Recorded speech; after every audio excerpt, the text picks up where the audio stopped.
लगातार ईरान में भूकंप के झटके दिखाई दे रहे हैं। इसी पे आज हम बात करेंगे। देखिए, यहाँ अलीगढ़ के राजा महेंद्र प्रताप पार्क में, सियासी चौक में तमाम लोग मेरे साथ मौजूद हैं। जिस तरह से जो है ईरान में भूकंप के जोरदार झटके लगे, अमेरिकी भूवैज्ञानिक सर्वेक्षण के अनुसार शनिवार को तटीय शहरों के बंदर अब्बास के पश्चिमी क्षेत्र में 4.1 तीव्रता का भूकंप दर्ज किया गया। भूकंप के झटके महसूस होते ही स्थानीय निवासियों में घबराहट फैल गई और सवाल उठने लगे कि क्या ईरान परमाणु परीक्षण कर रहा है।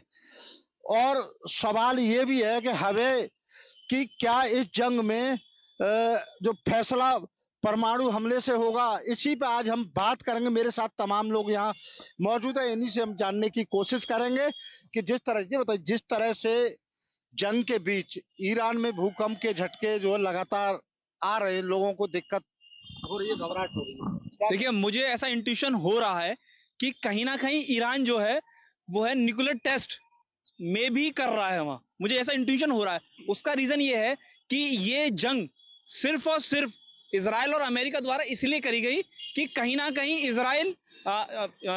ईरान जो है न्यूक्लियर टेस्ट ना करके न्यूक्लियर पावर ना बन जाए। उसका रीजन ये है कि जितने भी खाड़ी देश में आतंकवादी संगठन है, जैसे हमास है, हिजबुल्ला है, इस प्रकार के जितने भी टेररिस्ट, इस्लामिक टेररिस्ट ऑर्गेनाइजेशन है, इनको कहीं ना कहीं फंडिंग करने वाला देश सिर्फ ईरान ही निकल के आता है। अगर ये टेस्ट में अगर वो कहीं ना कहीं सक्सेस हो गए तो ये पूरे खाड़ी देश और पूरे वर्ल्ड के लिए एक चुनौती हो जाएगा देश। क्योंकि अगर इन लोगों के पास किसी भी आतंकवादी संगठन के पास अगर न्यूक्लियर टेस्ट करे हुए वेपन पहुंच गए तो वो पूरी मानवता के लिए खतरा है। और यही एकमात्र कारण है कि अमेरिका बार बार उस पर अटैक कर रहा है कि कहीं ना कहीं ये न्यूक्लियर टेस्ट ना कर पाए। और यही कारण हो सकता है कि टेस्ट के दौरान जितने भी विस्फोट होते हैं, इसलिए वहां पे बार बार तीव्र गति देखी जा रही है। क्या ईरान कोई इस तरह परमाणु परीक्षण कर रहा है वहाँ? जी बिल्कुल, मुझे लगता है कि ईरान अब इस कोशिश में है कि वो एक परीक्षण करके एक न्यूक्लियर वेपन शक्ति बनना चाह रहा है। क्योंकि खामेनेई के बाद में जो नए खामेनेई आए हैं मुस्तफा, उनकी नेतृत्व में शायद ये होना संभव है, उनको लग रहा है। परंतु मुझे लग रहा है कि ऐसा नहीं होना चाहिए, क्योंकि अगर वो शक्तिशाली बन जाता है परमाणु के क्षेत्र में, तो ये दुनिया के लिए एक तबाही का एक बड़ा रूप होगा। तो मेरा कहना ये है कि ये एकदम सरासर गलत है। और भी लोग क्या मानते हैं? जिस तरह से वहाँ जो भूकंप के झटके आ रहे हैं, इसको लेके लोगों में घबराहट है, लोग डर रहे हैं। नहीं, मेरा मानना तो ये है कि बल्कि परमाणु बम बनाना चाहिए, ईरान को बनाना चाहिए। और इसलिए भी बनाना चाहिए कि सिर्फ एक ही देश दुनिया पर राज नहीं करेगा। उसकी दादागिरी इतनी बढ़ गई है अमेरिका की और इजराइल की कि ये किसी भी राष्ट्रपति को देश से उठा लाते हैं। इन्होंने यही कह के पहले सद्दाम हुसैन को फांसी दे दी, उनको मारा कि ये परमाणु हथियार बना रहे हैं। क्या सिर्फ तुम्हें अधिकार हर देश को बनाना चाहिए? अगर परमाणु हमले से तुम्हें इतना ही डर और खौफ है तो अपने परमाणु भी नष्ट कर दो, सारी दुनिया का कर दो। अगर शांति पे आ रहे हो तो सब लोग आने चाहिए।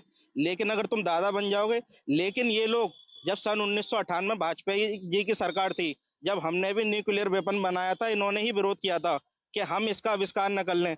लेकिन एपीजे अब्दुल कलाम साहब ने और अटल बिहारी जी ने मिलकर इनको छलावा देते हुए इसका आविष्कार किया और सफल अनावरण किया। अमेरिका के पेट में दर्द होता है। अमेरिका नहीं चाहता कि कोई भी देश आगे बन पाए, वो चाहता सब पिछले के देश बने रहे, जैसे इजराइल और लगे हुए हैं।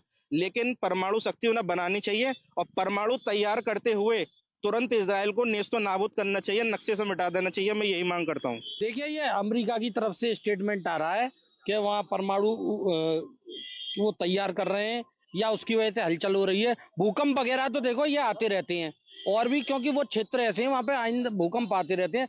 पर जो ट्रंप जो है वो रोज नए नए बयान देते हैं। अभी कल ही मैंने एक बयान सुना कि मुझे 10 में से 15 नंबर दे दो। बताओ क्या कैलकुलेशन है उनकी, जो खुद 10 में से अपने आप को 15 नंबर मांग रहे हैं।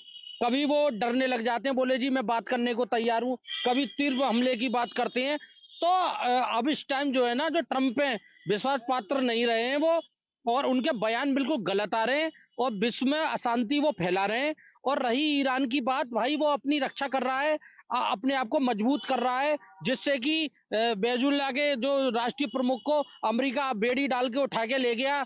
कहीं भी वो तानाशाही करने लग जाता है, हुक्म दिखाने लग जाता है। भारत से भी कभी ये कहता है कि आप मेरी मर्जी से इससे तेल खरीदिए, इससे मत खरीदिए। अब ये भी सवाल उठ रहा है, क्या इस जंग का फैसला परमाणु बम से होगा? नहीं, ये ऐसा अभी इस चीज की नौबत नहीं आई है। अब देखिए, सबसे पहले परमाणु बम इस्तेमाल करने वाला ही अमेरिका था। मानवता का सबसे बड़ा नरसंहार अमेरिका ने किया था, हिरोशिमा पे बम फेंक कर। तो और बताइए, जापान आज हमारा बहुत अच्छा मित्र है और हमेशा तरक्की की राह उसने पकड़ी। तो ऐसे जो अमेरिका की बात पे विश्वास करना बिल्कुल बेकार है, और हम भारतीयों को भी सतर्क रहना चाहिए, क्योंकि हम चौथी विश्व की शक्ति हैं। कल को ये हमारे साथ भी ऐसी हरकत कर सकता है, तो हम भारतीयों को इसकी बिल्कुल मजम्मत करनी चाहिए। इस केवल युद्ध के दौरान ही इस झटकों का आना, जैसे अभी वो चौधरी साहब ने कहा था कि पहले भी आए हैं, पहले आना एक आम बात थी, लेकिन युद्ध के दौरान इस तरह की प्रक्रिया का होना निसंदेह इस और संकेत करता है कहीं न कहीं ये न्यूक्लियर बम के लिए अग्रसर हैं, और ये समूल मानव जाति के लिए एक हानिकारक है, क्योंकि जो आतंकवादी संगठनों को सुरक्षा प्रदान करता है जिस देश के माध्यम से, अगर वहाँ उसके पास अगर ऐसे हथियार होंगे तो ये संपूर्ण मानव जाति के लिए एक दुर्घटनापूर्ण व्यवहार होगा। चलिए, और भी लोग मेरे क्या मानते हैं? अब सवाल ये उठ रहा है, क्या इस जंग का फैसला परमाणु युद्ध से होगा? देखिए, वैसे तो ये है स्थिति कि अगर हर आदमी को, हर किसी भी देश को अपने अधिकारों की रक्षा के लिए, अपनी सुरक्षा के लिए परमाणु बम बनाने का अधिकार है, इसमें कोई दो राय नहीं है। लेकिन इस युद्ध का फैसला, किसी भी युद्ध का फैसला परमाणु बम से नहीं होना चाहिए। ये बहुत दुखद स्थिति होगी। और जिस दिन अभी तक जो युद्ध चल रहे हैं, चाहे रूस और यूक्रेन का हो, 3-4 साल से चल रहा है, और चाहे इनका हो, चाहे इजराइल और हमास का हो, ये अगर जिस दिन पहला परमाणु बम का प्रयोग अगर किया जाएगा, चाहे कोई भी देश करेगा, उसके बाद वर्ल्ड वार की शुरुआत उसी दिन से हो जाएगी, और समूल पूरी जो मानव जाति है उसका नाश होना है सबरा। थर्ड वर्ल्ड वार की शुरुआत हो। भारत पर क्या प्रभाव मानते हैं आप? इससे क्या दिक्कतें आएंगी? जिस तरह से अब गैस के लिए लोग कहने लगे भाई 21 दिन के बाद बुकिंग होगी, तो ये तो एक समस्या खड़ी हो गई। अब पहले तो आए दिन गैस मिल जाती थी, आज तो अब जो लोगों के लिए नई चुनौती हो रही है।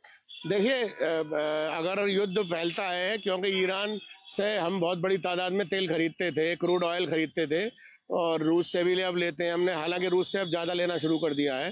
पहले रूस से 1% लेते थे, अब 40% तक रूस से हमारी खरीदारी पहुंच गई है। और अब क्योंकि अभी ईरान से युद्ध हो रहा है, तो इसलिए दूसरे देशों से हमें लेना पड़ेगा। और जो आधिकारिक जो बयान है सरकार का, उसमें 50 दिनों का तेल का भंडार हमारे पास है।